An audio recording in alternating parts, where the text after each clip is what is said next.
Hi, everyone. Welcome back and greetings back for another Grandmasters Quarterly State of the Craft live stream.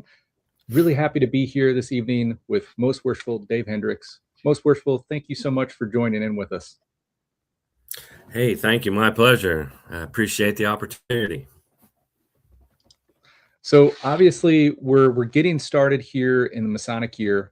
We're just pretty fresh out of the annual communications, and we started this towards the end of last year, just wanting to be kind of an act of transparency for the membership of the craft and the Grand Lodge.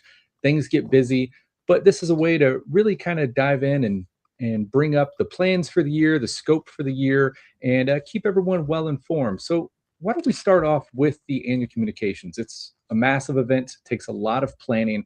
It's a big one for you and your family, obviously. Lots going on there. What were some highlights from the annual communication on your end this year? Absolutely. Well, first and foremost, I think we need to give a huge shout out to Most Versatile Derek on an outstanding year. This year's annual communication had some challenges just because there were some events that took place that we as a Grand Lodge wasn't maybe 100% in charge of. And so we did some things to kind of make sure we hit some time frames. And in some cases, we actually did them a little too well and had a little bit extra time, which overall isn't necessarily horrible because it gave guys opportunity to continue to network and connect with guys that they might only see once a year. Um, Yeah. I think honestly, one of the highlights had to have been Hope on Wheels, the cancer screening bus. Uh, that was a massive undertaking that we as Kansas Masons funded. It's going to be huge for cancer outreach in our state as that thing travels the highways and byways doing the good works. I know I have the opportunity to sit on the KU Cancer Center Community Advisory Board, and they for a year now they've been doing backflips in anticipation of getting that on the road and serving our communities. So again, shout out to the Kansas Masonic Foundation Board of Trustees for taking on the initiative, and for the members of the Kansas to step up and support it. Right? It's easy to say we're going to do it, but it's not always so easy to actually do it. And Yeah, again, no small undertaking. So, not at um, all. Definitely a and, large and undertaking.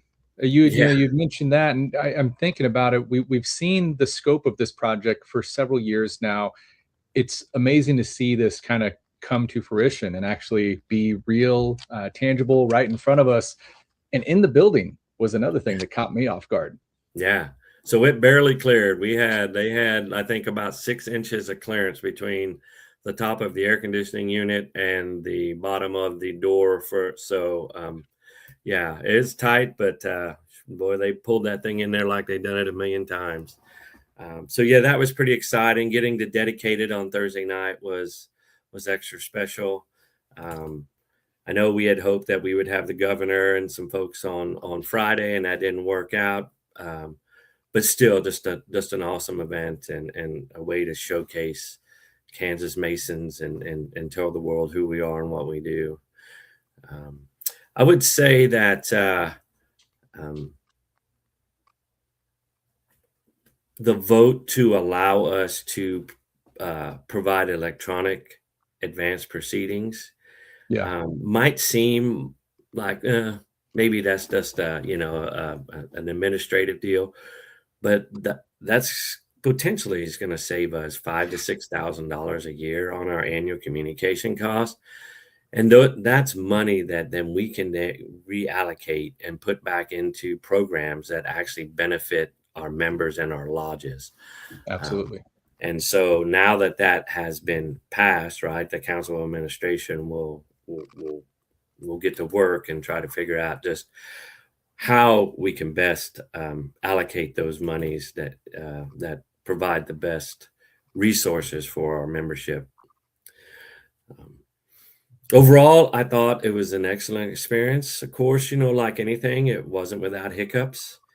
We shortened the public uh, opening because we wanted to make sure that we were done by 10 in case the governor was there.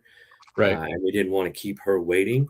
And then we ended up 30 minutes early, which never happens in masonry. So another kudos to Most Worshipful Hockett. I think I was pleased with the way the members responded. To say I was disappointed that the Amity voting failed. Yes, but we were the guinea pig. Right. And as a council of administration, we had a lot of conversation about, it's highly likely that this isn't going to work, right? So we need to make sure we have a plan B and a plan C. And it didn't, right? And we adjusted, and kudos to the members who were there. I mean, they just went right along with it.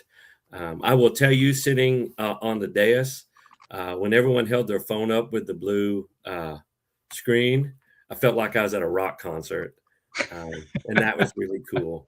But it's like anything, right? We got to crawl before we walk, and then we can run. By doing this alternate method, again, we've saved the Grand Lodge another couple $1,000 in expenses that it took to get those fobs from the Grand Lodge of Washington to Kansas for us to use. So, are we going to do it next year? Most likely. Will it be better? I'm convinced that it will be. I know that no one was probably more embarrassed or upset than Jeremy Barnes with Amity, because he had been working on that for a long time, and he's the one that sold us on the option to do that. But hey, I'm not a one and done kind of guy, so I'm absolutely right. We'll go again. And it'll work much better. I will definitely throw props towards not just yourself, but the entire council administration and even past councils. It's something I really admire about the Grand Lodge of Kansas. You don't see a lot of stagnant water, if you will, right? Like Kansas Masonry, and this was mentioned at Grand Lodge, I think, by the Amity team. Kansas Masonry kind of has this sort of reputation for being at the forefront of things, being willing to try new things and fail if we need to, all in the promotion of progress. And if nothing else, I think the Grand Lodge Annual Communication this year proved to be a massive, I don't know the term that you want to use, but like crowd testing, if you will, right? Like you can test this 100 different ways, but until you're in the actual scenario and have that many people trying to utilize the system at once, that's when you really know where your kinks are that you need to work out. And it did seem like by the end of it, they probably had the system at least close to a working order. So I don't know. I think it's interesting, and it's neat to see that we know this is going to be the future, right? Like it has to be. But we can always look back and say, well, it's there because Kansas Freemasonry took the chance on it and got it where it is. It's interesting you say that, as after I was appointed and installed as Grand Senior Deacon, and one of the things that not only the guys on the current council but past Grands would say is, man, when you go to the Conference of Grand Masters or you go to the Midwest Conference, you're going to be amazed that they're going to be bringing things up that we in Kansas have been doing for a few years. And, that seems kind of opposite of how trends and fads and those things happen it seems like everything comes from the coast, and those of us in the middle kind of get it at the end. But they are exactly right. I mean, there's been many times where, Ohio will stand up and say, hey, we're doing this. And I looked over at Mark Reeder or Derek and said, and we've been doing that for 2 years. So, right. Right. We have to adapt, right? We're in a time probably more than ever where we have to adapt where we can, change the things that we can change without ruining our landmarks or, all those things that we're obligated to. But, it's a different time and different generations. So, it's time. I say it's not your grandfather's masonry anymore. Very true. One other thing I'd bring up on the whole voting aspect that came up in another conversation I thought was rather important. There was some questions around, why does anyone feel it's a better solution than a hand vote, etc. And what brought up to my mind was a few years back when Most Worshipful Stoops was in office. That year, I remember there was particularly several items to be voted on that were nail biters of topics, right? And when it comes down to that, that's a tough call when you have, down to singular votes, being able to, call which direction it is by looking at a vote of hands. That's a tough one. So But with I a was, system like yeah, this, I mean, you can get it down to a precise science and yeah, really know the will of the craft, which I think is valuable. I agree. I was a grand senior steward that year. It was actually Most Worshipful Borum's, and he had the Oh, did steward. I get So that? Okay. yeah, Right Worshipful Cups and I were the stewards, and he told us if it's a tie, right, or if it's close, you're counting. And you're right. I don't know how many. I can't remember how many proposals we had, but there wasn't maybe but one or two where we weren't up Right. counting votes. And you're right. And you get it instantaneously. We'll have the results of the elections. Uh, you know, at that moment, there's no, needing tellers to leave and sitting around waiting. And we save paper. I mean, there's just a lot of reasons why we need to move forward with this route. So yeah, I'm excited for what it can do for us. Absolutely. Well, I want to dive into kind of the outlook for this year, but one thing heavy on my mind, you'd mentioned several times there about the time aspect of the Grand Lodge schedule this year, how Most Worshipful Hockett was kind of doing all things right, and it just cleverly brought back in my mind here. His whole theme for the year was time. This So, time man, he was right on it. he was. Yeah, who'd have thought we'd have finished 30 minutes early? Right. And what that Exactly. did for us, we made some changes that I think might stick. But it also showed us that by doing that, right, we can allow for other things to happen. We can have some Masonic Ed, or we can have more speakers, or we can do something more with that 30 minutes than having guys parade around the lodge room to find their seat. So even though right, it was good to finish early, but it gave us some opportunities to say, hey, man, we got more opportunities. Absolutely. So we kind of soft launched in there talking about what the overall theme of the last Masonic year was, time. Mhm. With that in mind, would you mind sharing what is your overall theme for this Masonic year? I'm happy to, yes. So my theme is Masonic unity, and it actually consists of three parts. Um, we are going to continue the efforts create started by Most Worshipful McClarty in 2023, when we made it an effort to reach out to the appendant and concordant bodies. I think one of the things that surprised us all that year was when we learned that there are 53 organizations um, that in Kansas that are recognized by the Grand Lodge that require uh, Masonic membership. I haven't Right. talked to Patrick Carr in a few days, so there might be more because that dude is just on fire, right? You talk about somebody who's doing great things for Masonry, and our York Rite is on the verge of thriving because of him. So, but we're going to continue that, and I still think there are some that are a little disconnected. So intentionally, I reached out to the last year to the chief for bands who are now potentates of their temples, and we're going to hold an event at each one of their and at their temples to support Masonic leaders in that geographical area. Um, and so I'm excited about that because one, it gets those shrine brothers involved. Two, it gets folks into our shrine temples who might not even know they exist. Uh, and it educates us all and it brings us all together. All right. No expectation that folks attend all five, attend the one that's closest to you. Um, I told them I didn't necessarily care what they did, just do something, right? And so this past weekend in Kansas City, at Abdallah, we had the Indian degree team, which was incredible. Um, and we had some great fellowship. There wasn't as many other appendant bodies there that as I would like, but if you look at the Unity calendar, man, there's multiple things every weekend, so I get it. Um, and so we're going to continue that. One of the things that the COA did in 23 when we created the Unity calendar, and we asked those groups to put their stuff on, is we made a commitment that we would, as a COA, at least have one representative at each of the major events. And some weekends we had to divide and conquer, and some weekends we were all able to show up.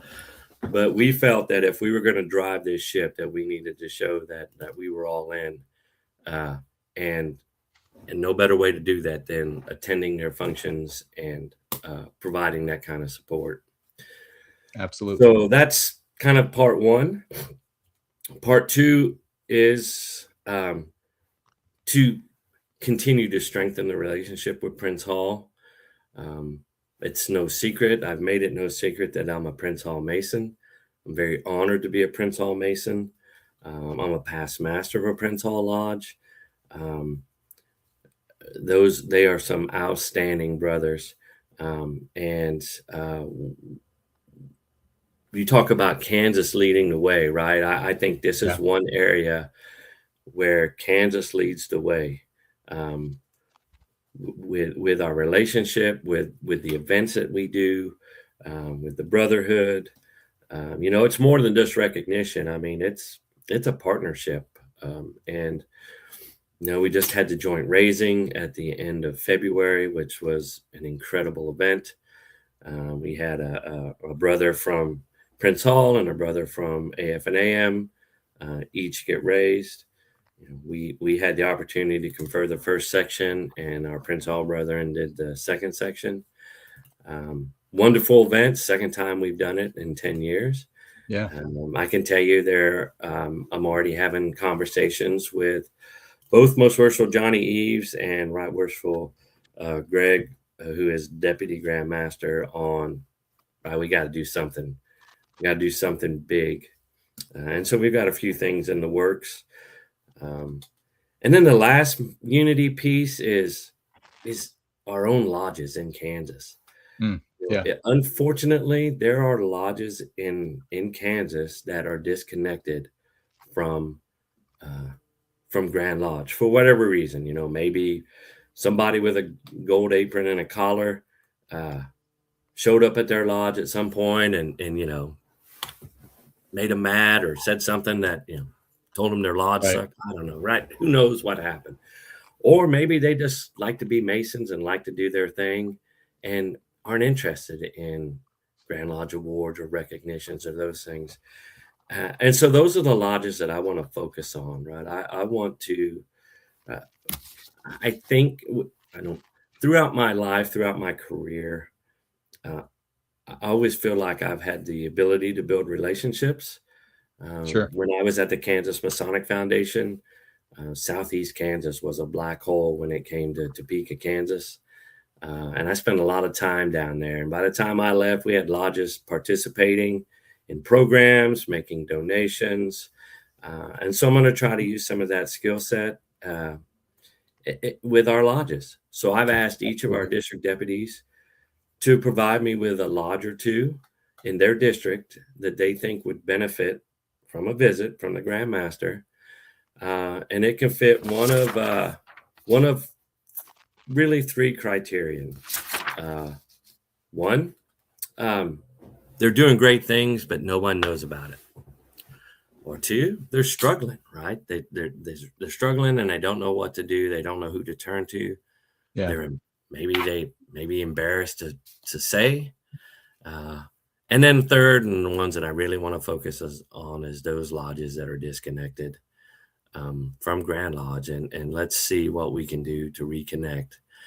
I had the opportunity to visit Mayetta Lodge a couple weeks ago, and they were, I would say, was on that list of lodges that was disconnected because of some things that happened a few years ago. And we had a great night. And so I'm thinking, we can do that.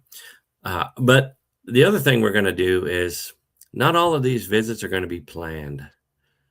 I've heard I've rumors. got I was several gonna ask you lodges that about have, that. yeah, so I've got several lodges that have already asked me to come, and those are on the calendar. Yeah.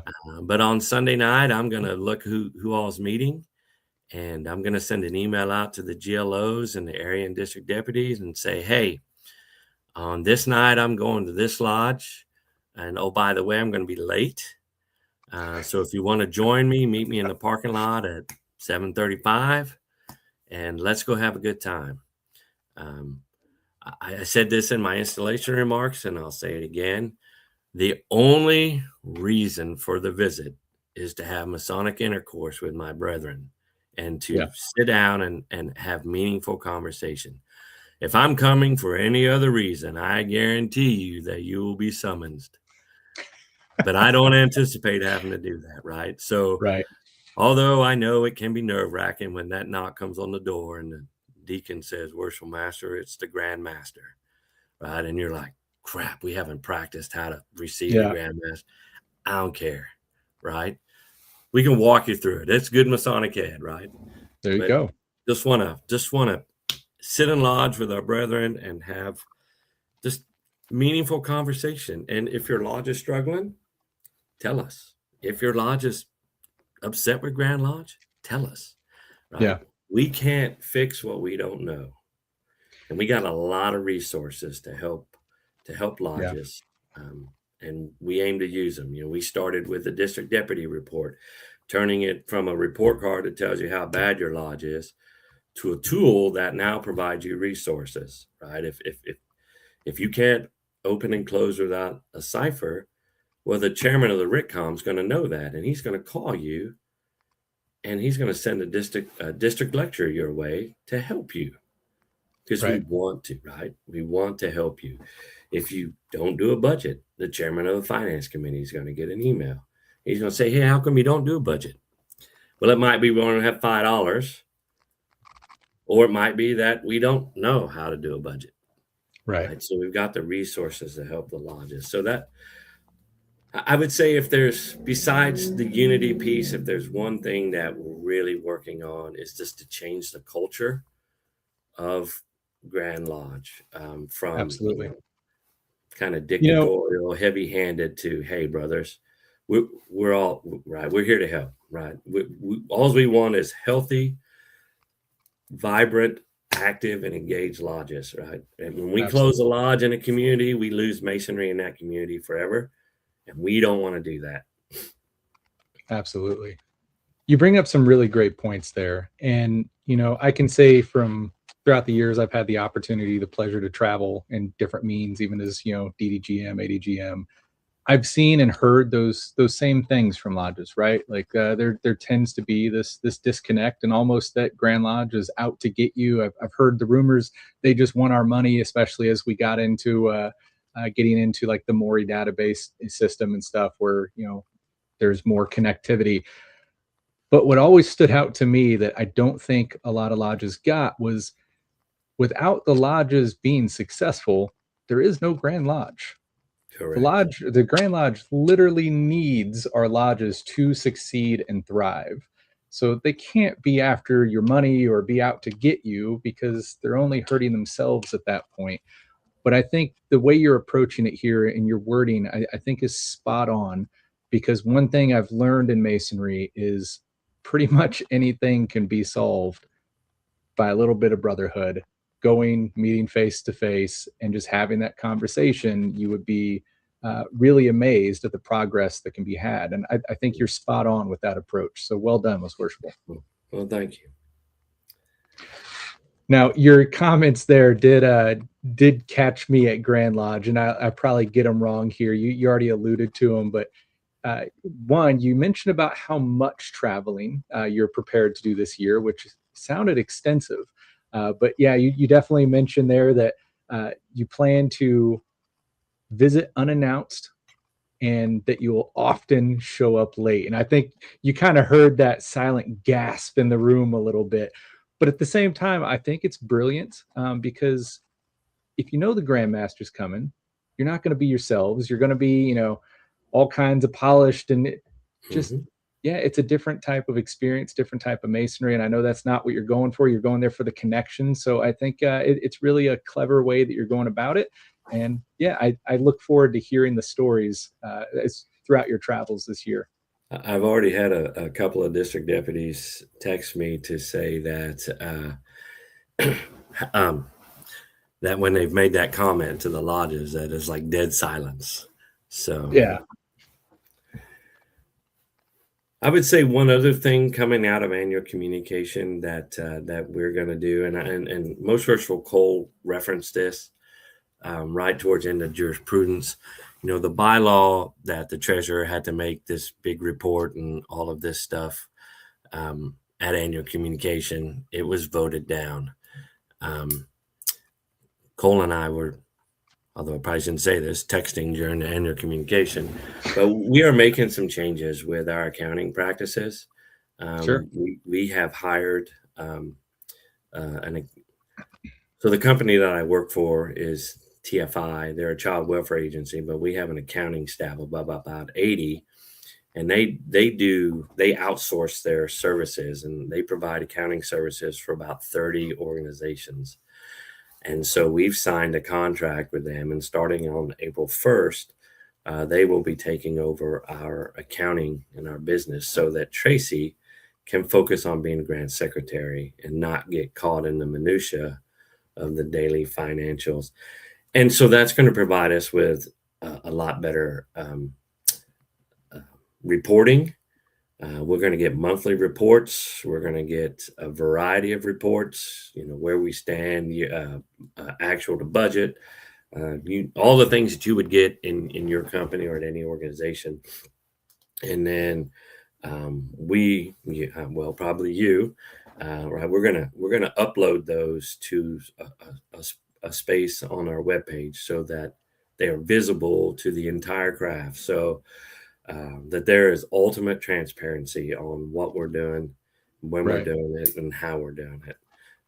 Because again, right, it's the craft's money. You've just given us the awesome responsibility of taking care of it for you. Absolutely. So within that, kind of looking at the scope of the year here, obviously we have spring approaching fast. We're going to be looking at spring visits. What should lodges be gearing up for and expecting as those start coming around, getting planned, and district deputies and area deputies start making their rounds? Sure. So again, I think you know the one of the biggest things we preached at orientation to our district deputies is right. You are a liaison to that lodge, right? Mm, Yes, you are the representative of the Grand Master, but really, we want you to right. If that lodge has needs or wants or concerns, right? You're their liaison, so be there to help them, champion their banner, right? And so changing the perception, changing the attitude. Hopefully, you know, I've asked most of them to, especially if you're a new district deputy, hmm. to make a white apron visit first before you make your official visit, and just get to I know like the guy. that. Right? You could learn a lot more in that first meeting than you will in your official visit. Matter of fact, you could probably complete the majority of your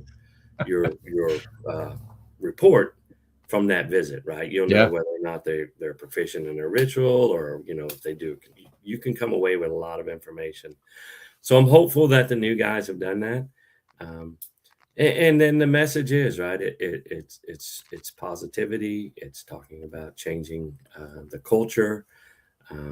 We've created two new awards that we're going to Yes. be promoting, which we can go into in a little bit. But we're trying. Just really, again, it comes down to changing the culture, and um, you know, don't come in thinking that you know we only want to know what your expenses are because we want to know if you're a healthy lodge, right? If you know Right. if you own a building the size of Emporia, but you only got $300 in your bank account, you're probably not going to hold on to that building very long, right? And we Yeah. need to know that because then we have the resources to provide you with the assistance that you need to to work through those challenges. Absolutely. I mean, it's one of those things. Obviously, as time goes on, buildings get older, taxes keep raising. Like, there's a lot of stuff to look at when it comes to running a lodge. And I think a lot of our lodges, and this isn't a Kansas problem, this is, I mean, most likely a worldwide problem, that, as we're facing these changes in masonry overall, and, dealing with the rising costs and aging buildings, you're not the only one dealing with it. There's other Mhm. lodges all across the state. There's other lodges all across the United States and internationally. And I think, to what you're alluding to here, it's important not to just feel and act going about that alone, but to look at those best practices, what has worked for others. And I think the Grand Lodge is a fantastic spot that has that data coming in, at least from all across our jurisdiction, to be able to, give some insight into how to path Mhm. correct or course correct, if you will. So, with that in mind, most worshipful, I mean, obviously, we talked a little bit about our district deputies and spring visits coming out. What else should lodges be on the lookout for as a possible change for this year, different from what they're normal? Sure. So I would say probably one of the biggest changes is that um, Right Worshipful Reader, your Grandmaster elect, and I have spent a lot of time researching whatever you want to call them, one-day classes, chance to advances. We've met with several prominent Masons. We've asked a lot of questions, and we ultimately agreed that so in July, the weekend of the 24th and 25th in Emporia, Kansas, we are going to have what we call a day of light. And this will be an opportunity to bring in non-Masons and get all 3 degrees, or an opportunity for lodges that maybe have work in waiting that either they're unable to perform, or the brother's schedule is crazy and he doesn't have the time. And so we're going to put this event on. I put a lot of thought into this because although I can understand the need for them, my first inclination is not to do them because I'm not necessarily a fan, because I think you get cheated. But I also have learned in my time that as a leader, it's not always what you want; it's what's best for your organization. And so we're gonna do this event, but we're gonna do it Scottish Rite style, and by that I mean after each degree, we're gonna take those brothers who received that particular degree into a room, and we're gonna conduct class. We're gonna talk through the obligation and the important pieces of that degree that explain the due guards and the signs, and just everything that a mentor might give them or they might get if they were doing it the traditional way. Um, and we're going to do that after each degree. Okay. We're going to do the entered apprentice degree on Friday, and then afterwards there's going to be a banquet, and then we'll do the second degree in the morning, have lunch, and then the third degree, and then we'll bring everybody into the lodge room afterwards, and we'll talk about Masonic etiquette and how to be a Mason and just things that they need to know. And then we'll send them home, and then it'll be up to their lodge. We have 30 days then to do the lectures and complete the process. And so, and this will be at the only cost to the brothers will be whatever fees they owe their lodge. So, Mm, Right Worshipful Reader has worked extremely hard on this project, and then we have sponsorships so that there will be no fees. Each candidate will be required to have a mentor because we are going to obligate everyone. So if we have 100 people, we might have to do the obligation 3 or 4 times, but you know what? That's what we'll do because that's important. And their mentor will hold the Bible so that they can place their hands in due form to take their obligation. So that's an exciting event. I will say that one of the items. So I'm working with the shrine. And we have the Shrine Bowl almost exactly 1 month before this event.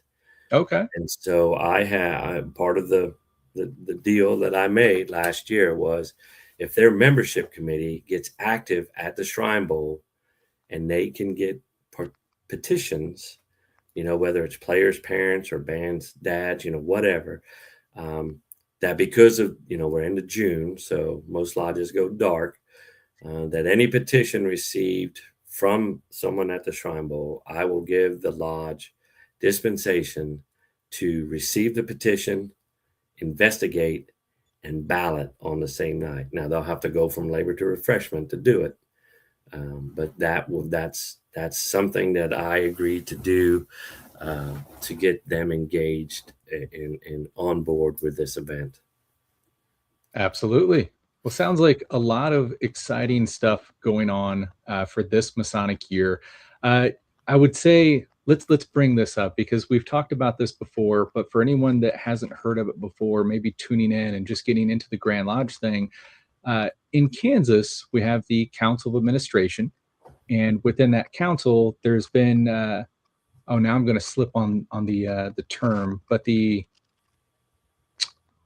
I guess joint plan. What am I trying to think of? The total term just lost left my head. But Strategic plan? the strategic plan, yeah, you think that would be top of mind. So a really cool thing that I think Kansas Masonry has at its forefront is we've ran with this strategic plan for many years through many different council administrations.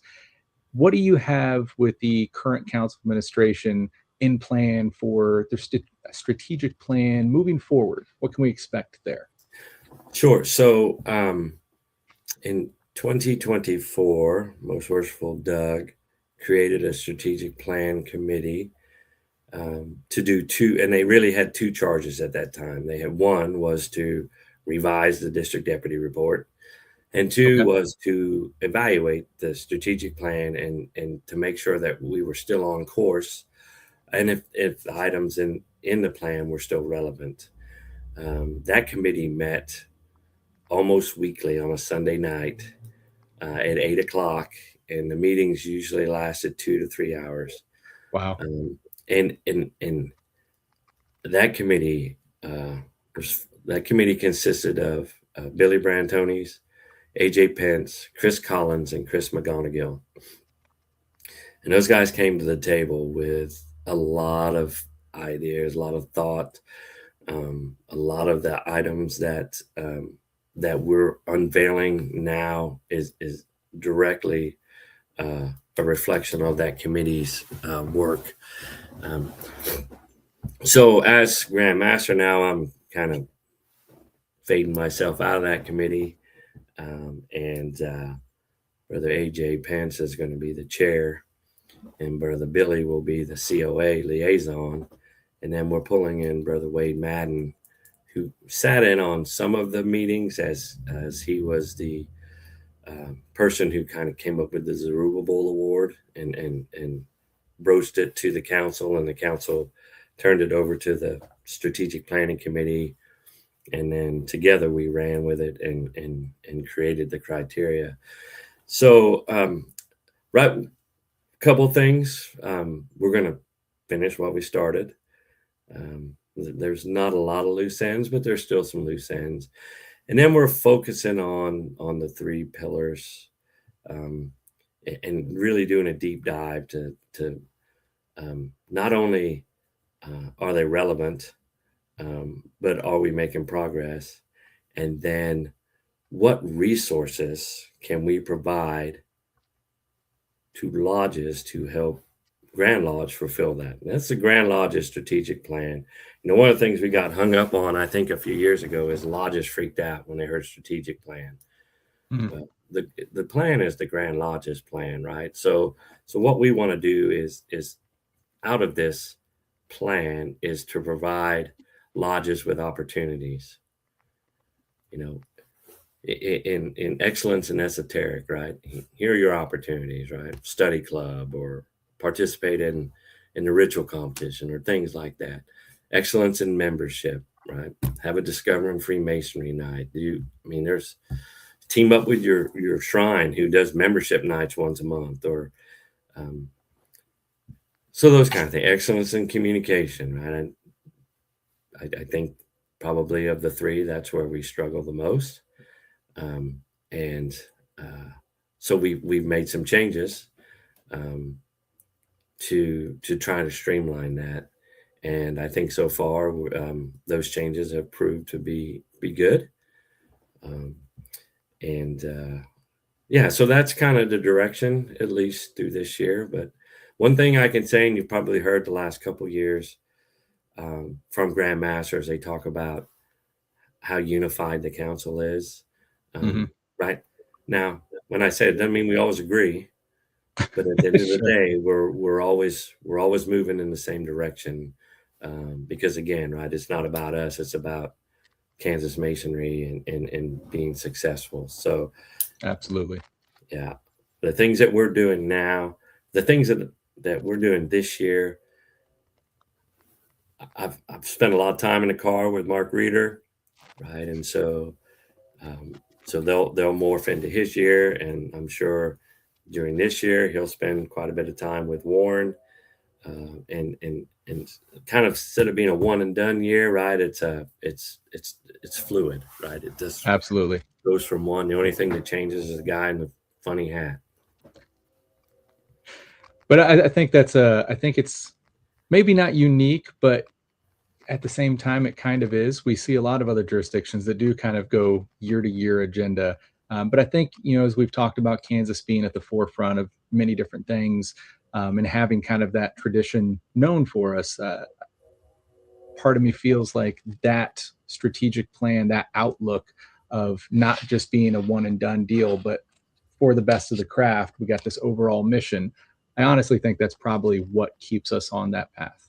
So thank you guys for all that you do behind the scenes, because as you mentioned, some of those calls do take hours and hours. There's a lot of dots to connect behind the scenes that many people will never see. I'll tell you, one of the rudest awakenings I ever had was the first time I went to a in-person COA meeting, and it lasted 8 hours. And I thought, what in the world we got to talk about for 8 hours? But I'm telling you, we needed all 8 of it. So there's way more to the operations of this organization than you could ever imagine until you get into it. So, indeed. Well, I don't want to drag your evening out too long, Most Worshipful. I know you have quite the agenda ahead of you for this year that you got to get back to. And we will hope to catch up with you probably later in this summer for another one of these State of the Craft live streams. Perfect. Everyone that joined in with us this evening, thank you so much. But Most Worshipful, before we let you go this evening, I want to give you the opportunity for anything you feel that we may have missed that you want to mention, or any final remarks. Sure. Well, I appreciate that. Well, so yes, I would like to mention that there are still spots available for the Grandmaster's trip to DC in August 25th through the 29th. If you're interested, give me a call, text me. I'll get you the information. It's going to be an awesome event. We're going to open Grand Lodge 3 times. Once at the George Washington Masonic Memorial in Virginia, where we'll receive the Grand Master of Virginia, who happens to be the executive director of the memorial. So that's kind of cool. The next day, we're going to catch a train and go to Philly and spend the day doing all the cool things in Philadelphia. End up at the Grand Lodge of Pennsylvania, which, if you've never been to, is an incredible building. Has 5 lodge rooms, and I think they each seat a couple hundred. And we'll receive the Grand Master of Pennsylvania and his party, and have a good time. And then the next day we'll hang out in DC. We end up at the House of the Temple, where we will receive the Grand Master of Washington, DC, and hopefully James Cole, who is the Sovereign Grand Commander for the Southern Jurisdiction of the Scottish Rite, and a past Grand Master himself. And then after that, we're going to take a monument tour. And then Saturday, we go to the White House, and we end at Mount Vernon. Before those of us that are coming home jump on a plane. Those brothers that are staying for the York Rite Triennial, they will remain. And that's part of the reason why we picked the dates we picked, was that those brothers wouldn't have to travel twice. And then, of course, Brother Alex is setting up some pretty cool Masonic Ed for us. So it's going to be a great trip. You don't want to miss out. Hit me up if you do. And then to close, I just say I'm humbled and honored to serve as 157th Grand Master of the Grand Lodge of Kansas. I serve you, and this year is going to be, just like I said, about unity, and let's grow Kansas Masonry, right? Let's tie the binds, right? Let's come together and Absolutely. No better time in the world for Masonry than right now, when things seem to be falling apart around us. So it's time we show the world who we are and what we do.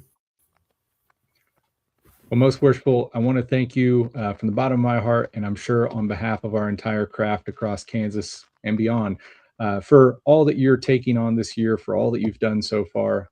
Most worshipful, means the world, and I wish you nothing but success this year. Thank you so much for joining in with us this evening. Thank you. I appreciate it. Have a great night, most worshipful brothers. Thank you for joining. Have a wonderful night.